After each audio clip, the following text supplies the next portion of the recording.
Hello guys, and welcome to another episode of Takes It All. Mag-unbox tayo sa ating nabili from Shopee and Lazada.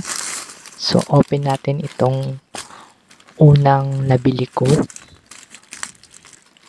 Maayos po natin siyang natanggap. Itong order natin at bubuksan natin. Nakabalot pa siya ng bubble wrap. So secured pa siya.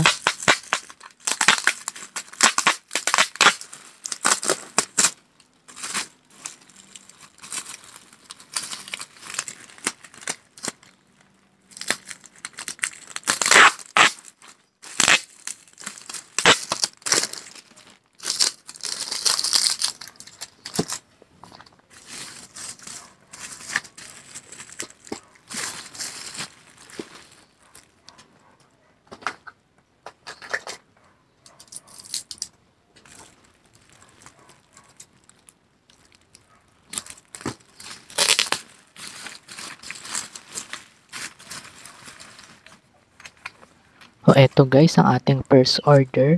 Meron na siyang case. Isa siyang shades na black. All black ang color. Maganda yung kanyang casing. May kasama pa siyang cloth. Cleaning cloth. Ayan, meron siyang trademark. At bukod sa casing, nakabalot din siya. At meron uli siyang balot. So, ito na yung ating nabiling shades. Nagustuhan ko itong shades dahil mayroon siyang additional frame sa gilid. Ito yun. Maganda yung quality niya. At masarap din siyang isuot. Malalaman mo yung mga edges. Yan.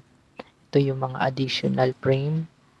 Maganda yung mga edges niya sa ating pagsusuot. At magaan lang siya.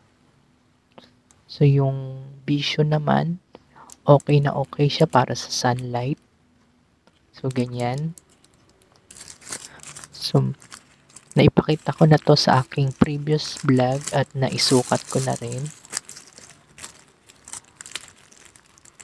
Ayan po yung ating first order na shades.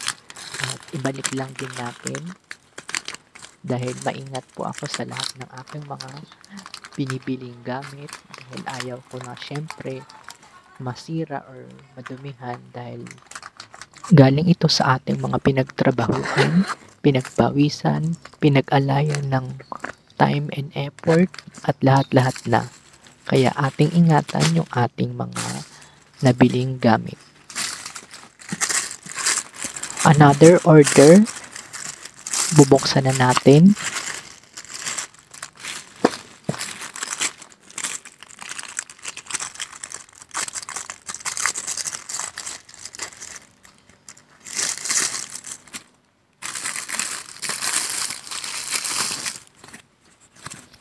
Okay, this is another order natin.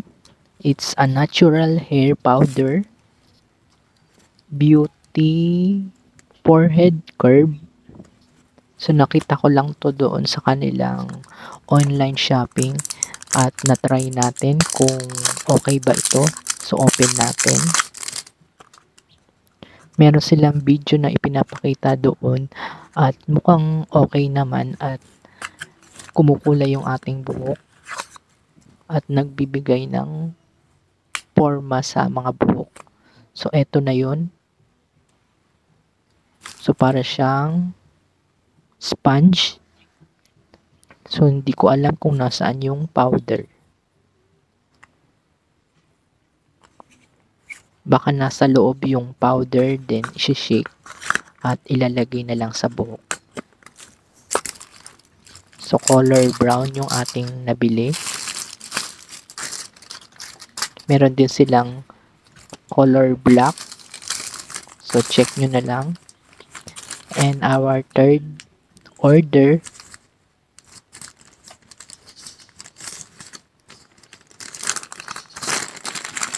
ito na po yung ating third order na open na natin. Isa siyang assorted na ribbon for gift wrapping. May kasama pa siyang freebies. Ito yung kanyang freebies.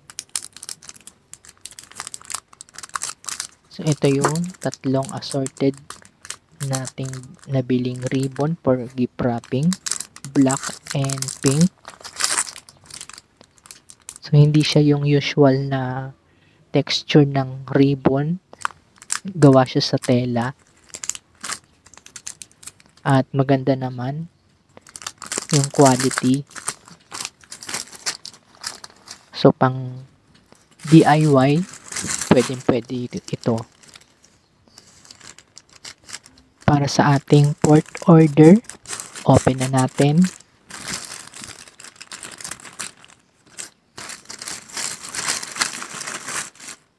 This is from Lazada. This is furniture cleaner, Bee-Wax. So, na-try ko itong Bee-Wax kung okay ba siya. Dahil sa kanilang advertisement, medyo okay naman yung kanilang mga review at kakaiba rin yung kanyang result kapag in-apply na itong Bee-Wax. So, hindi siya masyadong matapang ang ingredients niya. Yung mga furniture natin na kumukupas na, pwede ito gamitin at magiging active ulit yung kanilang color. So, natural color lang ito.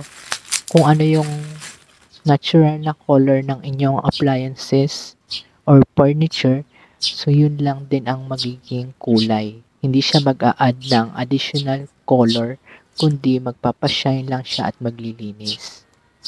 This is Bee-Wax Cleaning Furniture.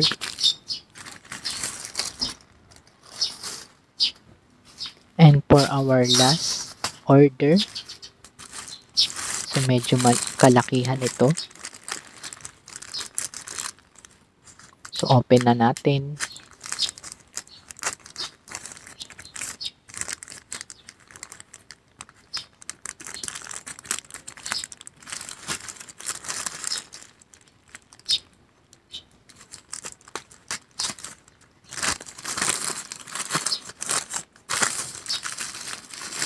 Oops, dalawa ang kanyang package wrapper.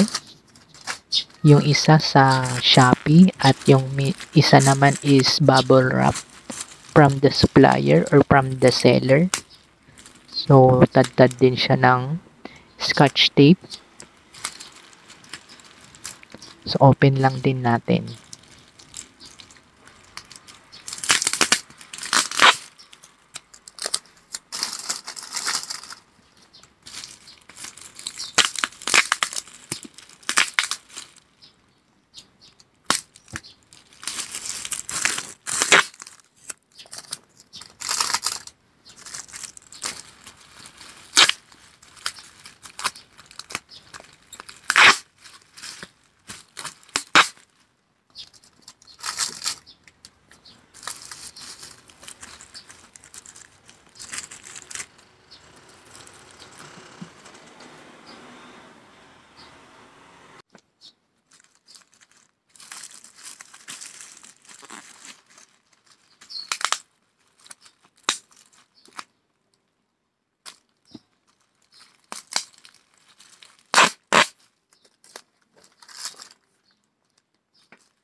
And for our last, it's electric grinder.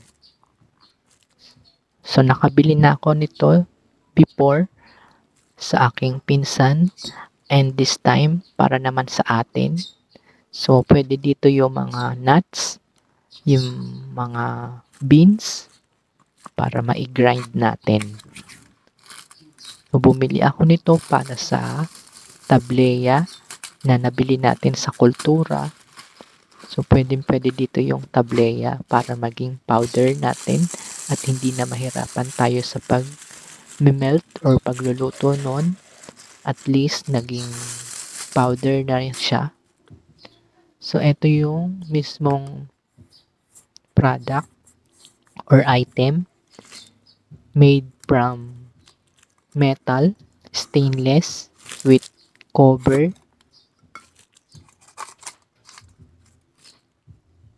So, on and off lang yung kanyang button at meron din silang instruction. Ayun yung blade. Ito yung button. So, isasaksak lang siya sa kuryente and push the button. Yung pag-open pala ng button is limited time lang. Huwag niyong sosobrahan para hindi siya mag-overheat. Meron naman siyang kasamang manual. Ito yung manual. So, before using the item, please read carefully para hindi masira yung ating item. For our last order, may pahabol lang tayo ngayon. Humabol pa siya sa ating vlog. So, medyo kalakihan, then open na rin natin.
So, ito na guys, meron siyang freebies na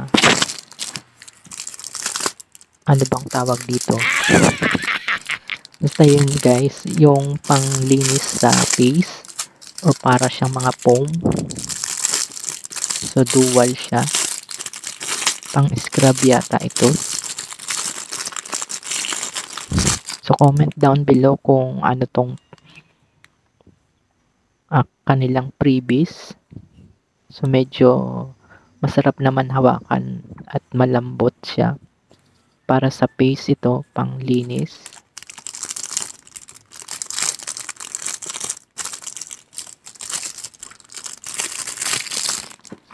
So, ito na guys yung ating pahabol order.